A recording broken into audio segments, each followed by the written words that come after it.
Hello, branch managers. It's Todd Screaming here, talking about the how and the why of loan servicing for Summit Funding.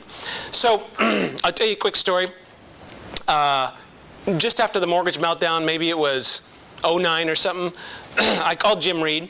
I was driving somewhere, and I said, "Hey, what are you doing?" He says, "Yeah, I'm doing this." I said, "Let me ask you a question." I said, how are you dealing with all these overlays? Because at the time, we were selling some loans to Wells and some to Chase and some to B of A and all that stuff. And he says, "I don't." And I said, "What are you talking about?" He says, "Todd, if I read every single overlay for every single program, I literally would add an hour to my process every single time. And me and my team don't have that kind of time. I just know it's a good loan and I hope we can get it through." And I literally got off that call and I said, this is what the industry's come to.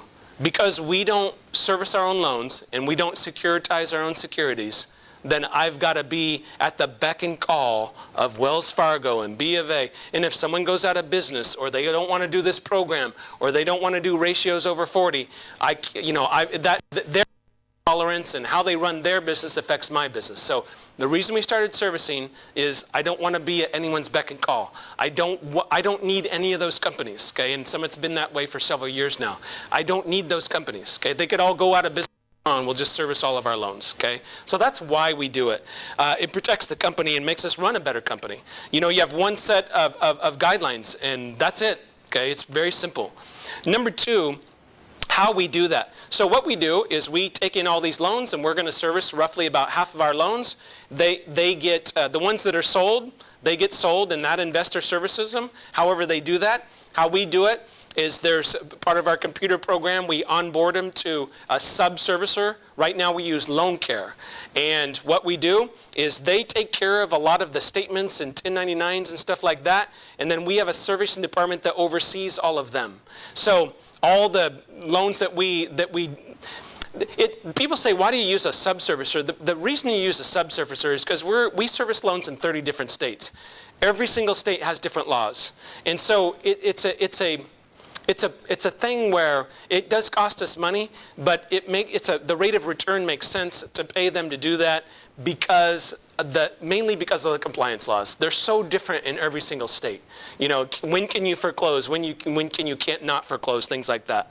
I think the biggest issue with servicing is the branch manager needs to understand that because they're making their payments to us, they sometimes call you and say, "Dude, what's going on with this? You know, why did my payment go up? Or why did it, you know," you just got to politely, forward those on to the servicing department and we'll take care of it. But understand that they're going to call you because the statement says Summit Funding. And then it has your picture, and then it has your email, and then it has your direct line. So, because our servicing statements has the loan officer's picture and name on it and contact information, they're going to contact you. But guess what? They also contact you for a refi. They also contact you because it's right there on their statement. They'll call you or email you and say, "Hey, my sister's buying a house. I need to buy a rental." Okay? So what we believe in Summit is that by doing servicing, we control our own destiny. Okay? We don't have to worry about the company's protection. We make our own decisions around risk, and it's more stickiness to the client. It's more stickiness. Like I've had friends where we service their statements and they'll say, "Todd, it's kind of cool seeing Jim's picture on my statement every single month, And they're just, because they know Jim and they know me, they'll just say it in passing. But like, I bet you if they didn't get that statement, they wouldn't even remember Jim's name by now, right? If they weren't a friend. But now they feel like, "Oh, I know Jim because I see his picture every single month." We don't know, it's too young for us to tell how much that's worth or how many loans we're doing from that, but I hear all the time we're getting deals from that. So it's stickiness to the client. And remember, we don't have bank branches. We want to own our past clients and we want to own the builders and realtors. That's our business plan. So this is part of us owning the past client database.